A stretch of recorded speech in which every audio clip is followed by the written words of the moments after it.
નારાયણ વિદ્યાવિહાર શાળા ખાતે માતૃભાષાના શિક્ષકો માટે એક કાર્યશાળાનું આયોજન કરવામાં આવ્યું હતું।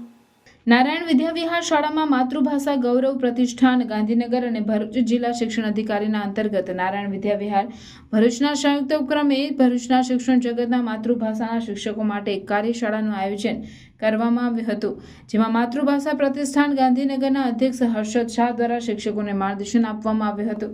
આ માટે ભરૂચ જિલ્લા શિક્ષણ અધિકારી શ્રીમતી સ્વાતિબા રાઉલ અને નારાયણ વિદ્યાવિહાર ભરૂચના માતૃભાષા ગૌરવ પ્રતિષ્ઠાનના સંયોજક ડોક્ટર મહેશ ઠાકર દ્વારા કાર્યશાળા શિબિર ગોઠવવામાં આવી હતી, જેથી માતૃભાષામાં પાયાની બાબત જોડણી, અનુસ્વાર, વિરામચિહ્નો વગેરેને ધ્યાનમાં લઈ સૌ શિક્ષકોને માર્ગદર્શન આપવામાં આવ્યું હતું તથા તે એમની કસોટી પણ લેવામાં આવી હતી।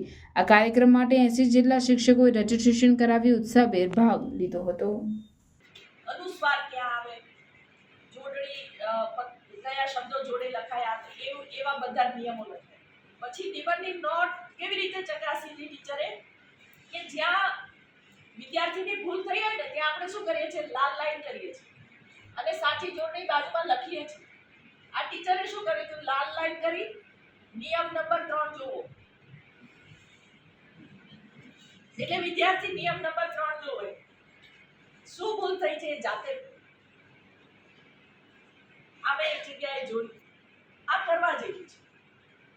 તમે અહીંથી જોડણીના નિયમો શીખીને જશો ને એટલે તમે પણ તમારી એક નોટ બનાવો, રસવઈ, દીર્ઘઈ, રસવો, દીર્ઘ, અનુસ્વાર અંગેનો એક નોટ બનાવો, એને નિયમ નંબર આપો, કાં તો એવું કરો કે અહીંયા બધા ભેગા છો, સાથે છો, એક ગ્રુપ તૈયાર થાવ, એ આ નિયમ તૈયાર કરે ને બધામાં શેર કરો।